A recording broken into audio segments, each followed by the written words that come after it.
નમસ્કાર, હું નિકિતા. આજનો આપણો ટોપિક છે ભારતની બંધારણ સભા. તો આ ટોપિક પરથી ગુજરાત ગવર્મેન્ટની કોઈ પણ એક્ઝામ હોય, જેમ કે જીપીએસસી, જીએસએસએસબી, એલઆરડી, પીએસઆઈ, તલાટી, જે કોઈ પણ એક્ઝામ હોય એની અંદર વારંવાર પ્રશ્ન છે એ પૂછાતા રહે છે. હવે પ્રશ્ન કેવા હોય છે, જેમ કે બંધારણ સભાની પ્રથમ બેઠક ક્યારે મળી, બંધારણ સભાના અસ્થાયી અધ્યક્ષ કોણ હતા, હવે આ જ બંધારણ છે એ સ્વીકારવામાં કેટલો સમય લાગ્યો. હવે આવા બધા સવાલ છે એ વારંવાર પૂછાતા રહે છે. તો આજે આપણે આ બધા પ્રશ્નોના જવાબ સાથે બંધારણ સભાનો સંપૂર્ણ ઇતિહાસ છે એ આ લેક્ચરની અંદર સમજવાના છીએ. જો તમે જીપીએસસી, એસટીઆઈ, જીએસએસએસબી કે અન્ય સ્પર્ધાત્મક પરીક્ષાની તૈયારી કરતા હો તો ચેનલ સાથે જોડાયેલા રહેજો, કારણ કે આ ટોપિકમાં આપણે પીવાયક્યુ અને એમસીક્યુ બંને કવર કરીએ છીએ. તો ચલો જોઈએ બંધારણ સભાની રચના. હવે બંધારણ સભાની રચના શું કામ કરવા જરૂરી બને છે? હવે અહીંયા શું થાય છે કે આપણે લાસ્ટ લેક્ચરની અંદર ભણી ગયા ને કે એક અંગ્રેજ અધિકારી કે જેનું નામ છે લોર્ડ બિન્કન હેડ. લોર્ડ બિન્કન હેડ. હવે આ બિન્કન હેડ છે એના દ્વારા એક પડકાર ફેંકવામાં આવે છે. હવે એ પડકારની અંદર શું કીધું છે કે એવા બંધારણનું નિર્માણ કરો કે જે તમારા દરેક દળ અને પાર્ટીને માન્ય હોય. હવે આ પડકારનો સ્વીકાર કોણ કરે છે? તો કે મોતીલાલ નહેરુ. હવે આ મોતીલાલ નહેરુ એટલે જવાહરલાલ નહેરુના પિતા. હવે આ મોતીલાલ નહેરુ છે એ આ પડકારનો સ્વીકાર કરી લે છે. બંધારણ સભાની જે રચના છે એમની શરૂઆત છે ને એ અહીંથી થાય છે. તો સૌ પ્રથમ વખત બંધારણ સભાનો ઉલ્લેખ જો કંઈ જોવા મળતો હોય ને તો એ છે ભારત શાસન અધિનિયમ 1919 જ્યારે લાગુ થાય છે ને એના પછી ઈસવીસન 1922માં સૌ પ્રથમ વખત મહાત્મા ગાંધી દ્વારા કરવામાં આવ્યો હતો. જો અહીંયા બંધારણ સભાનો કીધો છે, બંધારણ સભાની રચનાનો ઉલ્લેખ નથી કીધો, ખાલી બંધારણ સભાનો ઉલ્લેખ છે. એ ભારત શાસન અધિનિયમ 1919 છે એ લાગુ થાય છે અને એ પછી 1922માં મહાત્મા ગાંધી દ્વારા એનો સભાનો ઉલ્લેખ કરવામાં આવે છે. અને ત્યારબાદ 24 એપ્રિલ 1923ના રોજ એક રાષ્ટ્રીય સંમેલન યોજાય છે અને જેની અંદર કોમનવેલ્થ ઓફ ઇન્ડિયા બિલનો મુસદ્દો તૈયાર કરાય છે. હવે આ કોમનવેલ્થ ઓફ ઇન્ડિયા બિલ એટલે શું? આ સમયે ભારત છે, જો 1923ની વાત થાય છે, હવે આ સમયે ભારત છે એ કોની હેઠળ આવતું હતું? બ્રિટિશ તાજની હેઠળ આવતું હતું. હવે આ તાજની હેઠળ આવતું હતું માટે ભારતને આઝાદ મતલબ કે સ્વતંત્રતા આપવા માટેનો એક પ્રસ્તાવ છે એ આ કોમનવેલ્થ ઓફ ઇન્ડિયા બિલમાં રજૂ કરવામાં આવ્યો હતો. અને આ બિલને છે ને એ 1925ની અંદર બ્રિટિશ સંસદમાં રજૂ કરવામાં આવ્યું હતું. જો આ ડેટ યાદ રાખવી ખૂબ મહત્વની છે. ક્યાં રજૂ કરવામાં આવ્યું હતું? તો કે બ્રિટિશ સંસદની અંદર ઈસવીસન 1925માં કોમનવેલ્થ ઓફ ઇન્ડિયા બિલને રજૂ કરવામાં આવ્યું હતું. હવે જો અહીંયા બંધારણ સભાનો ઉલ્લેખ હતો. હવે ત્યારબાદ બંધારણ સભાની રચનાનો વિચાર છે ને એ સૌ પ્રથમ વખત ઈસવીસન 1934માં M.N. રોય. હવે M.N. રોયનું ફૂલ ફોર્મ શું છે? તો કે માનવેન્દ્રનાથ રોય છે એમના દ્વારા રજૂ કરવામાં આવ્યો હતો. રજૂ કોના દ્વારા કરવામાં આવે છે? માનવેન્દ્રનાથ રોય, કે જેને આપણે M.N. રોય. હવે જો અહીંયા મિક્સ નહીં કરતા કે કન્ફ્યુઝ નહીં થતા, બંધારણ સભાનો ઉલ્લેખ કહે તો ગાંધીજી, હવે બંધારણ સભાની રચનાનો વિચાર કહે તો M.N. રોય. હવે ઈસવીસન 1935ની અંદર INC ઇન્ડિયન નેશનલ કોંગ્રેસ દ્વારા સૌ પ્રથમ વખત સત્તાવાર રીતે બંધારણની માગણી તો કરે છે, પરંતુ અંગ્રેજો છે એ આ માંગણીનો અસ્વીકાર કરે છે. હવે અસ્વીકાર તો કરી દે છે, તો હવે આ વસ્તુ છે આપણે પણ ભૂલતા નથી. પછી ફરીથી પાછો બીજો પ્રયાસ છે એ વર્ષ 1937ની અંદર થાય છે. 1937માં છે એ બીજી વખત ભારતીય રાષ્ટ્રીય કોંગ્રેસ છે એને જવાહરલાલ નહેરુની એવું કહે છે કે કોઈ પણ જાતના બાહ્ય દખલગીરી વગર બંધારણ સભાની માંગણી કરે છે. ક્યારે કરે છે? 1937ની અંદર. પરંતુ આ માંગણીને પણ એ લોકો અસ્વીકાર કરે છે. હવે શું કામ અસ્વીકાર કરે છે? હવે અહીંયા આપણે સમયગાળો જોવો. આ સમયગાળો કયો છે? તો કે બીજા વિશ્વયુદ્ધનો સમયગાળો ચાલે છે. હવે અહીંયા આ લોકો શું માંગણી રાખે છે આપણી પાસે? એ એવું કહે છે કે અમે તમને બંધારણ સભાની રચના છે એ કરવા માટે સમર્થ છીએ, પરંતુ તમારે અહીં બીજું વિશ્વયુદ્ધ જ્યાં ચાલતું હતું એ જ્યાં સુધી પૂરું નહીં થાય ને ત્યાં સુધી છે એ અમે આ વસ્તુ પર એગ્રી નહીં થઈએ. હવે બીજું વિશ્વયુદ્ધ પૂરું ક્યારે થાય છે? 1945ની અંદર છે એ બીજું વિશ્વયુદ્ધ પૂરું થાય છે અને આપને આઝાદી ક્યારે મળે છે? 1947માં. એટલે બીજા વિશ્વયુદ્ધમાં એને શું કામ આપણી જરૂર પડે છે? કેમ કે જે આપણા ભારતીય સૈનિકો છે એ પોતે છે પોતાના તરફથી એ યુદ્ધની અંદર લડવા માટે મોકલી શકે, એટલા માટે છે એ આ યુદ્ધ છે એમના માટે મહત્વનું હતું. અને ત્યારબાદ 1940ની અંદર ઓગસ્ટ પ્રસ્તાવ, કે જેના વિશે આપણે ગયા લેક્ચરની અંદર ડીપમાં ભણી ચૂક્યા છીએ, ઓગસ્ટ પ્રસ્તાવની ઓફર કરે છે. અને 1946ની અંદર, જો આ બધી ઈસવીસન છે ને એ ખૂબ મહત્વની છે. ઘણી વખત એક્ઝામની અંદર છે એ ઈસવીસન પૂછાઈ જતી હોય છે, ડિસ્ક્રિપ્ટિવની અંદર પણ.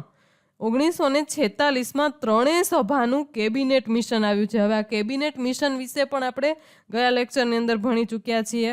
અને 20 નવેમ્બર 1946ના રોજ વાઇસરોય દ્વારા બંધારણ સભા બનાવવાની ઘોષણા કરવામાં આવે છે. હવે એ સમયના વાઇસરોય કોણ હોય છે? Lord Mountbatten. હવે આ માઉન્ટ બેટન દ્વારા છે એ બંધારણ સભા બનાવવાની ઘોષણા કરવામાં આવે છે. તો હવે કેબિનેટ મિશન યોજનાના પ્રસ્તાવો અનુસાર નવેમ્બર 1946માં બંધારણ સભાની રચના કરવામાં આવી છે. કઈ યોજના અનુસાર? કેબિનેટ મિશન યોજનાના જે પ્રસ્તાવો હતા એના અનુસાર છે એ શું બનાવવાની કીધું છે? તો કે બંધારણ સભાની રચના કરવામાં આવશે. હવે એ રચના કરવા માટેના અમુક પોઈન્ટ છે, જેમ કે પહેલો પોઈન્ટ છે કુલ સભ્ય સંખ્યા. હવે કુલ સભ્ય સંખ્યા એટલે કેટલી? તો કે બંધારણ સભાની કુલ સભ્ય સંખ્યા કેટલી હતી? 389 હતી. હવે આ 389માંથી 296 બેઠકો છે એ બ્રિટિશ ભારત માટે. હવે બ્રિટિશ ભારત એટલે કયું? કે એ સમયે કોનું રાજ શાસન હતું દેશની અંદર? તો કે તાજનું શાસન હતું. હવે આ તાજના શાસન હેઠળ આપણા એ સમયે તો દેશી રજવાડાઓ હતા. આપણો દેશ છે એ અલગ અલગ રાજ્યોમાં વહેંચાયેલો હતો. જેમ કે દેશી રજવાડાઓ છે, પછી અલગ બીજા રાજાઓ છે એ અલગ રાજ્ય કરતા હોય છે. એ રીતે જે એની અંદર જ્યાં બ્રિટિશ તાજ છે એમનું શાસન પણ હતું. હવે એ જે પ્રાંત હતા ને એમાંથી ટોટલ કેટલા હતા? તો કે 296 સભ્ય સંખ્યા છે એ બ્રિટિશ પ્રાંતમાંથી હતી. અને 93 બેઠકો છે એ દેશી રિયાસતો, મતલબ કે રજવાડાઓની હતી. રજવાડાઓની કેટલી બેઠક હતી? 93 હતી. અને બ્રિટિશ ભારતને ફાળવેલી 296 બેઠક હતી. જ્યાં 296 બેઠક હતી એમાંથી 292 સભ્યોની છે એ ચૂંટણી થતી હતી. અને 4 સભ્યો છે કેવા રખાતા હતા? કે જેને આપણે હાલના શું કહી શકીએ? એગ્લો ઇન્ડિયન કહી શકીએ. હવે જુઓ, અત્યારનું જે સંસદનું માળખું છે ને એની અંદર બહુ એટલા કોઈ ફેરફાર નથી કરવામાં આવ્યા. જ્યારથી આઝાદીથી લઈ અને અત્યાર સુધીનું જે માળખું છે ને એ હજી સુધી તો યથાવત જ છે. ત્યારબાદ બંધારણ સભાની રચનાનો બીજો પોઈન્ટ આવે છે બેઠકોનું વિતરણ. કે હવે એની બેઠકોની ફાળવણી કઈ રીતે કરવામાં આવી? તો કે દરેક પ્રાંત તથા દેશી રિયાસતોને તેમની વસ્તીના પ્રમાણમાં બેઠક ફાળવે છે. હવે વસ્તી એટલે કેવી? કે દર 10 લાખ લોકો છે એના દીઠ એક બેઠક, 10 લાખે એક બેઠક છે. એવી રીતે એમની બેઠકની ફાળવણી કરવામાં આવી. અને ત્રીજો પોઈન્ટ હતો સામુદાયિક આધાર.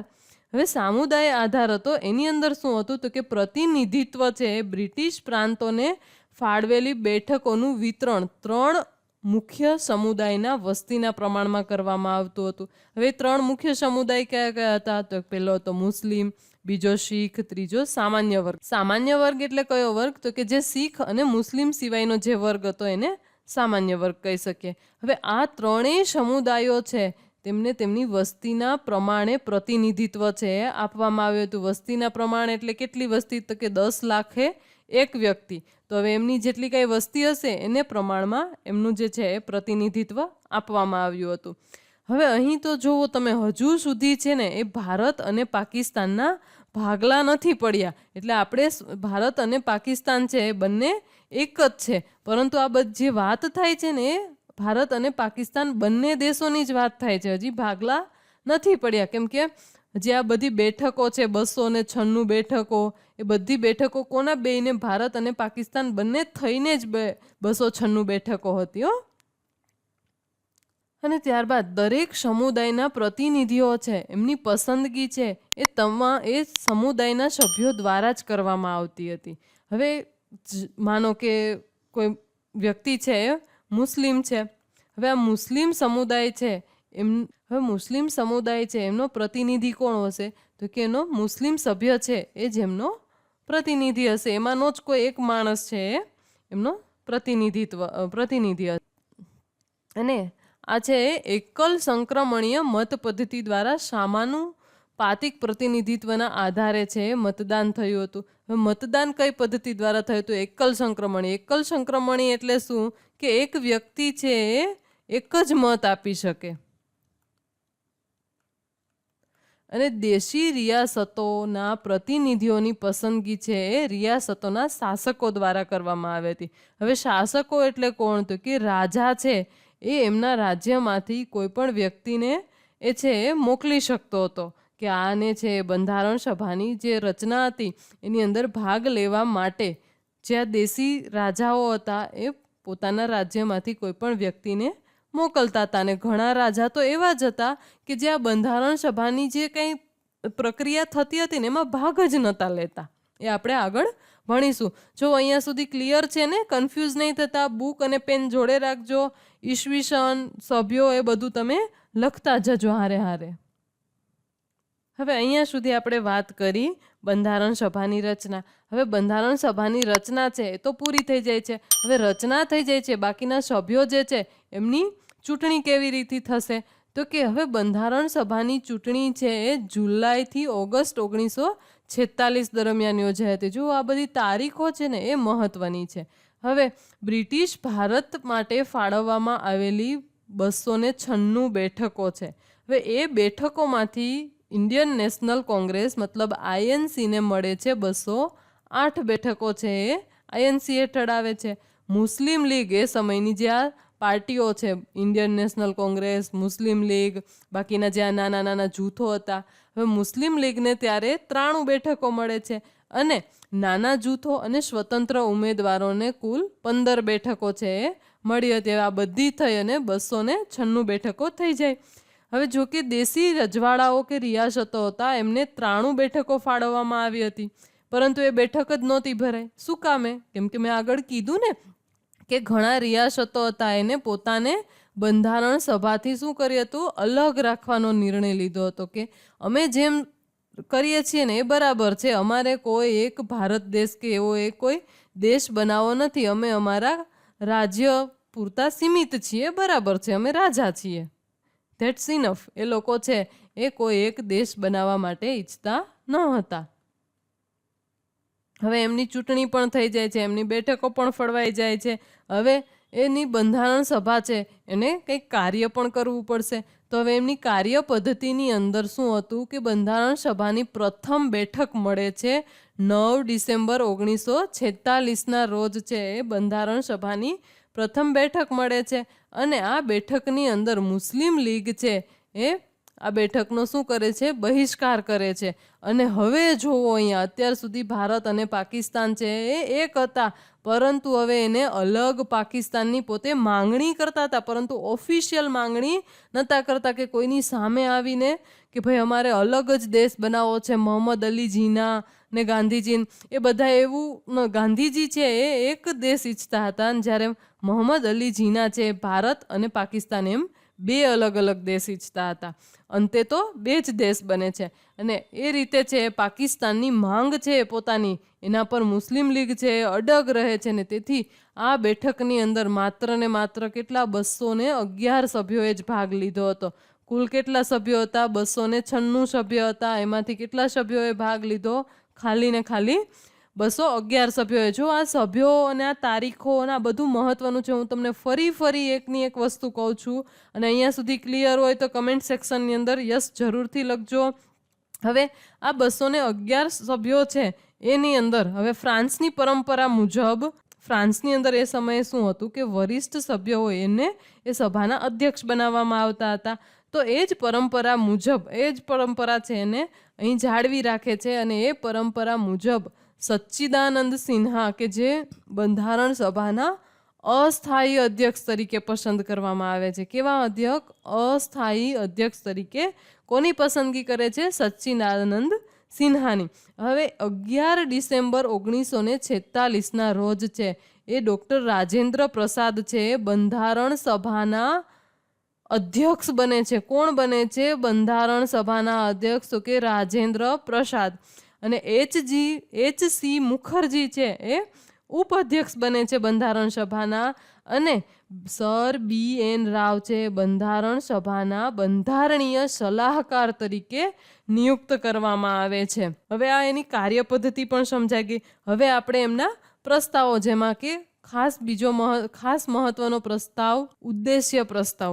હવે આ ઉદ્દેશ્ય પ્રસ્તાવ કે જે 13 ડિસેમ્બર 1946ના રોજ પંડિત જવાહરલાલ નહેરુએ બંધારણ સભાની અંદર એક ઉદ્દેશ્ય પ્રસ્તાવ રજૂ કર્યો હતો. કોણે રજૂ કર્યો હતો? પંડિત જવાહરલાલ નહેરુએ, કે જે એના પિતાનું નામ શું હતું? મોતીલાલ નહેરુ. હવે આ જવાહરલાલ નહેરુ. હવે આ ઉદ્દેશ્ય પ્રસ્તાવને 22 જાન્યુઆરી 1947ના રોજ સર્વસંમતિથી સ્વીકારવામાં આવે છે. સ્વીકારવામાં ક્યારે આવે છે? 22 જાન્યુઆરી 1947માં. હવે રજૂ ક્યારે કરે છે? 13 ડિસેમ્બર 1946ના રોજ એ રજૂ કરે છે અને એમને સ્વીકારવામાં આવે છે 22 જાન્યુઆરી 1947ના રોજ. હવે આ પ્રસ્તાવનો ભારતીય બંધારણના સ્વરૂપ અને માળખા પર ખૂબ જ ઊંડો પ્રભાવ પડે છે. અને પાછળથી જે આ પ્રસ્તાવ છે એને ભારતીય બંધારણની પ્રસ્તાવના કે પ્રિએમ્બલનો આધાર બને છે. કયો પ્રસ્તાવ? ઉદ્દેશ્ય પ્રસ્તાવ છે આપણા બંધારણની અંદર ખૂબ મહત્વનો છે. આના વિશે પણ આપણે ડીપમાં ચર્ચા કરીશું. જો તમારે આના ઉદ્દેશ્ય પ્રસ્તાવ વિશે જો અલગથી વિડીયો લેક્ચર જોતો હોય તો તમે મને કમેન્ટ સેક્શનની અંદર કહી શકો છો. હવે આ પ્રસ્તાવ પણ થઈ ગયો.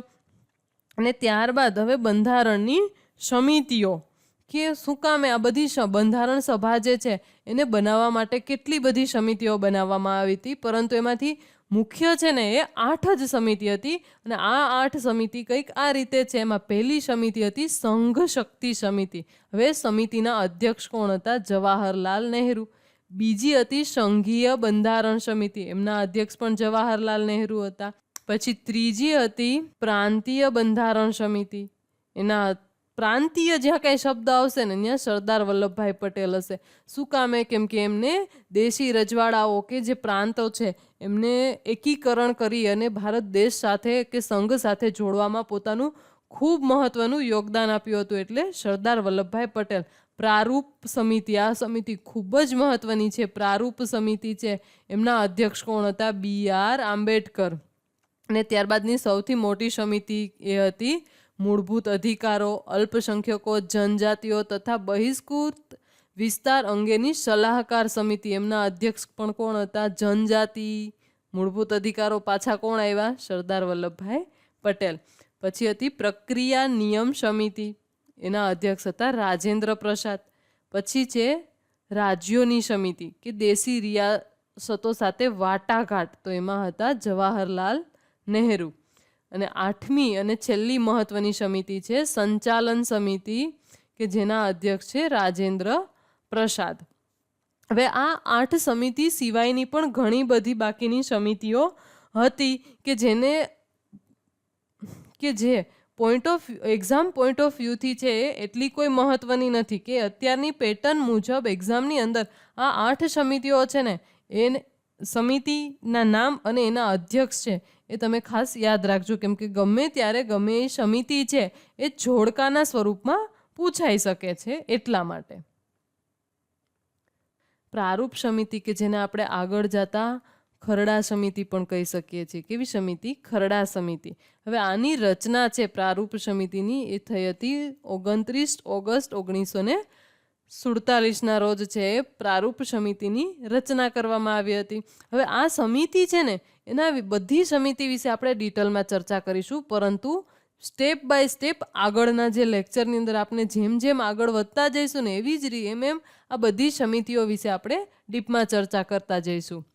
હવે આ સમિતિને નવા બંધારણનો મુસદ્દો મતલબ કે ડ્રાફ્ટ તૈયાર કરવાની જવાબદારી છે સોંપવામાં આવી હતી. અને આ પ્રારૂપ સમિતિ કે જેને ખરડા સમિતિ, એની અંદર ટોટલ 7 સભ્યો હતા. હવે સભ્યો કયા કયા છે? ડૉક્ટર BR આંબેડકર કે જે આ સમિતિના અધ્યક્ષ હતા.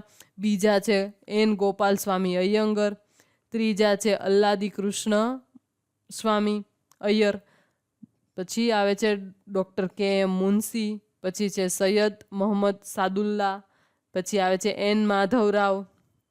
પછી છે TT કૃષ્ણમાચારી. હવે આ TT કૃષ્ણમાચારી છે ને એને 1948માં DP ખેતાનનું અવસાન થાય છે અને તેના પછી તેમની જગ્યાએ છે એ સ્થાન લીધું હતું. હવે આ પ્રારૂપ સમિતિ છે એમનું કાર્ય શું હતું કે જે આટલી બધી બંધારણની અંદર મહત્વની શું કામ છે? તો કે વિવિધ સમિતિઓ છે એમના પ્રસ્તાવ પર વિચાર કર્યા પછી પ્રારૂપ સમિતિએ ભારતના બંધારણનો મુસદ્દો તૈયાર કર્યો.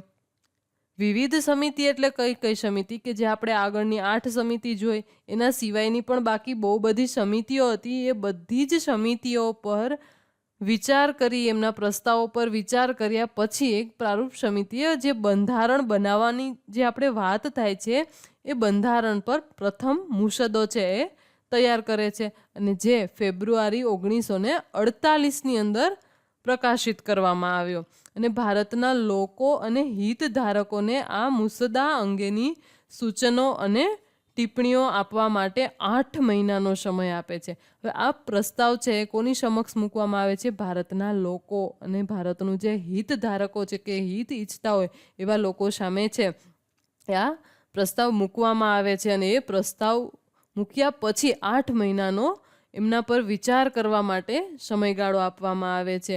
અને લોકોના સૂચનો, ભલામણો અને ટિપ્પણીઓના આધારે પ્રારૂપ સમિતિ છે એમને પોતાનો બીજો મુસદ્દો તૈયાર કરે છે અને જે થાય છે 1948ની અંદર જ થાય છે. પરંતુ આ ક્યારે થાય છે? ફેબ્રુઆરીમાં. તો એના 8 મહિના પછી અને ઓક્ટોબરની અંદર છે એ પ્રકાશિત કરવામાં આવે છે. અને પ્રારૂપ સમિતિએ પોતાનું કાર્ય પૂર્ણ કરવા માટે છે એ 141 બેઠકો છે એમની યોજના કરી હતી.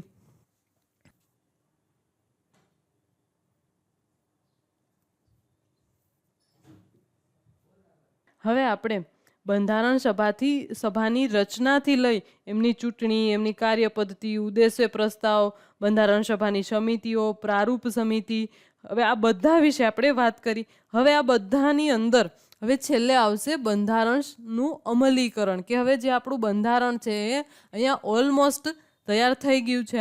હવે એમનું અમલીકરણ મતલબ કે એને અમલમાં લઈ આવવા માટે શું શું કરવું પડશે? તો કે ડૉક્ટર BR આંબેડકરે બંધારણને અંતિમ પ્રારૂપ છે એ 4 નવેમ્બર 1948ના રોજ છે એ બંધારણ સભા સમક્ષ છે એ રજૂ કરે છે. અને આ વખતે બંધારણ પર પ્રથમ વખત સામાન્ય ચર્ચા કરવામાં આવી અને જે ચર્ચા છે એ 9 નવેમ્બર 1948 સુધી ચાલી. અને બીજી વખત ચર્ચા છે એ બંધારણની અંદર ક્યારે કરવામાં આવી? તો કે 15 નવેમ્બર 1948થી શરૂ થાય છે. બીજી ચર્ચા છે એ શરૂ થઈ ક્યારે? 15 નવેમ્બર. પહેલી ચર્ચા છે એ 9 નવેમ્બર સુધી ચાલી. બીજી ચર્ચા છે એ 15 નવેમ્બર 1948 શરૂ થઈ. અને આ દરમિયાન બંધારણની દરેક કલમ પર વિગતવાર વિચારણા કરવામાં આવ્યા. અને આ ચર્ચા છે એ 17 ઓક્ટોબર 1949 સુધી ચાલી. બીજી ચર્ચા ક્યારે ચાલુ કરવામાં આવી હતી? 15 નવેમ્બર 1948થી ચાલુ કરવામાં આવી હતી અને 17 ઓક્ટોબર 1949 સુધી ચાલી. પહેલી ચર્ચા છે ક્યારે શરૂ કરવામાં આવી હતી? પહેલી ચર્ચા છે ક્યાં સુધી ચાલી હતી? 9 નવેમ્બર 1948 સુધી ચાલી. બીજી છે 17 ઓક્ટોબર 1949 સુધી ચાલી.